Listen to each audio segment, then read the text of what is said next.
US intends to remove Erdogan from power. He will be replaced by Kilicdaroglu. In 1989, the U.S. Department of Defense Pentagon asked Rand Corporation to prepare a report on the future of Islamic radicalism in Turkey. The Rand Corporation formed a team led by one of the most powerful members of the U.S. Central Intelligence Agency, CIA. The team included Turkish experts and intelligence officers. One of them was Paul Hans, the head of the CIA Ankara base, who was a CIA officer in Turkey in the 1960s and headed the organization's Turkey and Middle East office for 14 years. The Rand report noted that the use of Islam among the Turkish people has greatly increased. The number of people visiting mosques has increased, and Turkish Islamists have the same goals as other Islamists in the world, to create a state based on Sharia principles. The report concludes that it is impossible for the Islamists to come to power, but notes that the existence of the Islamic movement, its sensitivities and interests should not be overlooked.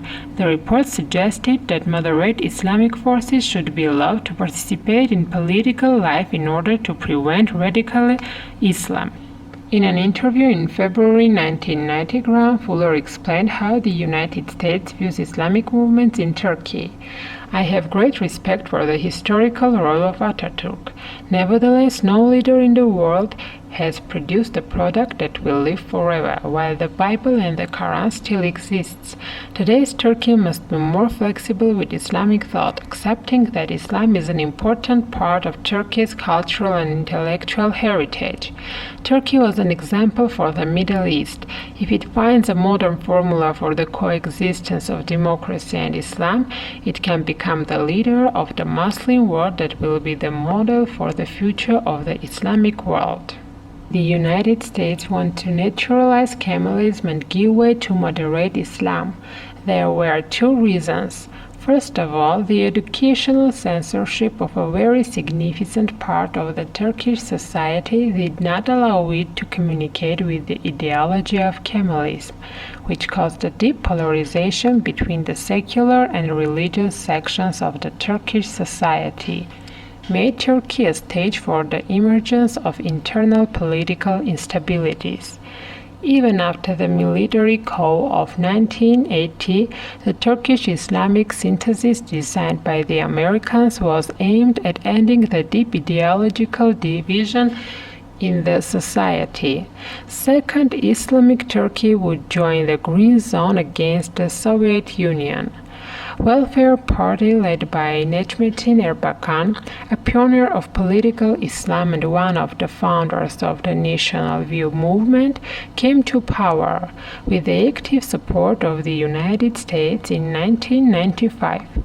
However, the United States couldn't find what they was looking for in Erbakan.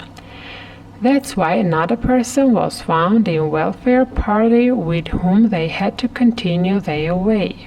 The United States began working with at that time Mayor of Istanbul Recep Tayyip Erdogan, who later planted a bomb on the Turkish Republic.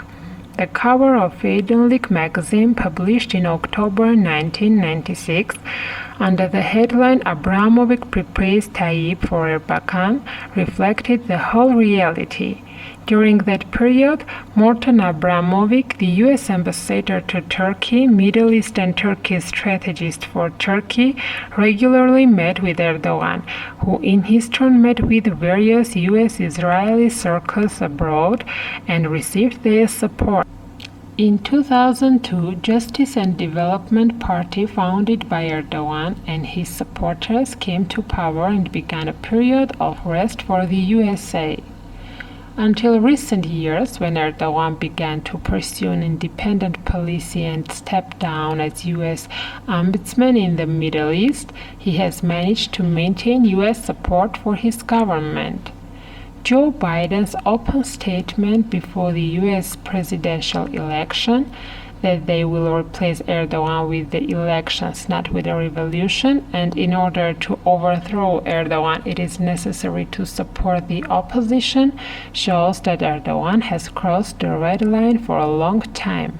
It is no coincidence that on May 26, leader of the largest opposition Republican People Party, Kemal Kilicdaroglu, met with U.S. Ambassador to Ankara, David Satterfield. A few days after the meeting, Kilicdaroglu, answering the questions of Taliban's Washington representative Yilmaz Polat, made a special reference to the current state of Turkish-American relations and emphasized that they are determined to restore them. After the meeting with the U.S. ambassador, Kilicdaroglu's toughening criticism of the authorities and willingness to act more boldly did not escape people's attention. Just as the U.S. ambassador was in active contact with Erdogan and Erbakan before they came to power, now we see the same in the case of Kilicdaroglu. It seems that Erdogan is approaching the end of the road.